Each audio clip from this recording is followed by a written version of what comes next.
आज मनले भन्यो सब कुरा दामला खोल, लुकाउनु कुनै अर्थ छैन। त्यसैले यो चिट्ठी लेख्दैछु। जो सुन्नेछन्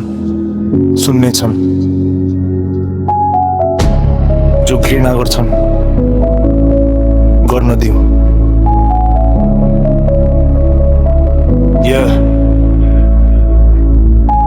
गर्दैछु म सङ्घर्ष, अरूलाई थाहा छैन। हाँसो देखाउँछु भित्र भने शून्य छ, कोही बुझ्दैन। साथ भनिएका मान्छे मेरै यात्रीहरू थिएनन् रे। सपना देख्दा साथे धक्का खान खोज्दा कोही थिएनन् रे।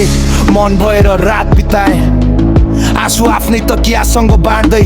जित खोज्दैछु तर हारहरू नै विजय जस्तै छँदै छिन् मार घाँड्दै। कहिले लाग्थ्यो म किन यस्तो, तर भित्रबाट आवाज आयो तिमी गलत होइन, तिमी बस धेरै थाकेका छौ। यो खुला चिठी हो, मनभित्रको आवाज लुकाएर राख्दैन। जो गए गइदिए, अब फर्किनु पर्ने कुनै कारण छैन।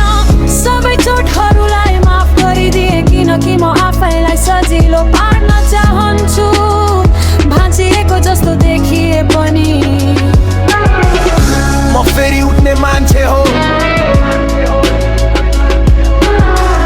यो तिमीहरूले थाहा पाउनै पर्छ।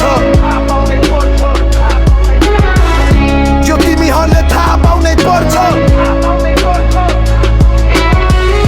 यो तिमीहरूले थाहा पाउनै पर्छ।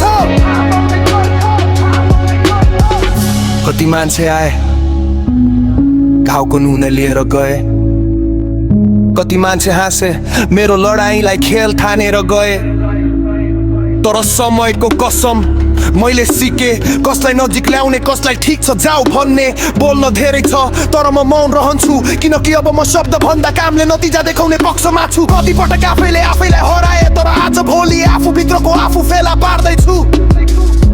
दुःखलाई चपाएर, डरलाई जलाएर नयाँ बाटो बनाउँदैछु। यो चोटे मेरो इन्धन हो, यही इन्धनले मलाई अघि बढाउँदैछु।